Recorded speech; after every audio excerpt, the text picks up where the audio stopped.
Hey guys, good morning! Magluluto tayo guys ng hipon. Ayan, mainit na yung ating pan. So, maglalagay na tayo ng mantika. Lagyan lang tayo ng konting amounts of oil.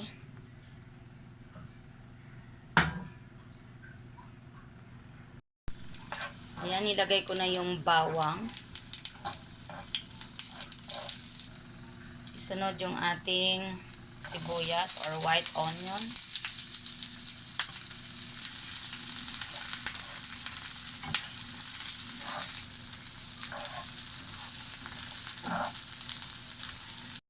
Ayan guys, yung ating hipo na pinatulo ko. So, ilagay na natin yung ating mga hipon sa ating kawali. So, nilagay na natin lahat yung ating mga hipon dyan sa ating pan. At i-mix lang natin guys yung ating mga hipon para ma-absorb yung amoy ng ating bawang at saka white onion. So, ayan guys, meron tayong ketchup at ilagay na natin para naman magkalasa, konti ng ketchup at saka konting paminta. Ayan, maglagay tayo ng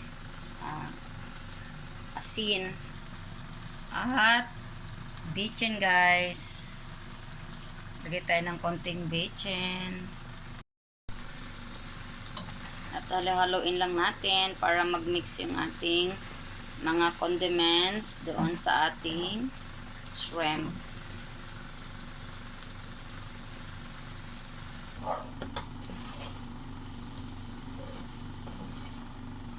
Yan yung guys yung ating shrimp. I-hack-cook lang natin guys para hindi siya ganun ka lutong-luto. So, ayan na yung ating shrimp guys. Yan, ang ganda niya tingnan. So, meron akong lettuce guys na natira sa ref. So, ito guys, ilalagay ko na lang doon sa ating shrimp na niluluto. So, ilagay lang natin sa top ng ating nilulutong shrimp.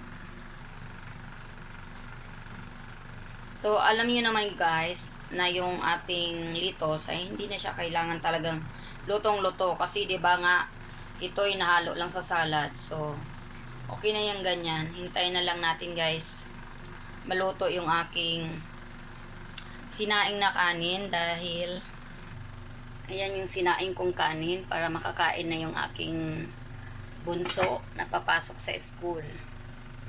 So, kakalipat lang niya guys. So, hintayin natin. Turn off na natin yung ating apoy sa ating kalan guys. So, okay na yan guys. Luto na yan.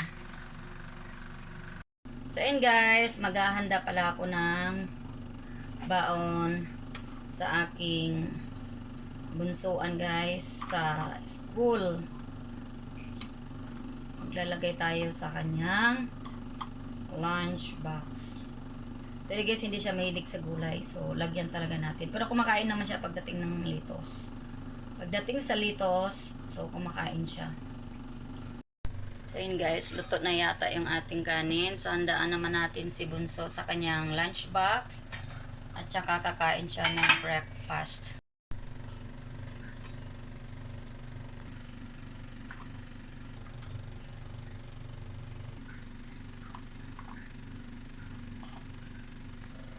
So, yun guys, nakapaglagay na tayo ng kanin at saka kanyang ulam na baon para sa school. So, yun guys, kumain na yung aking bunsuan kasi papasok na siya sa school.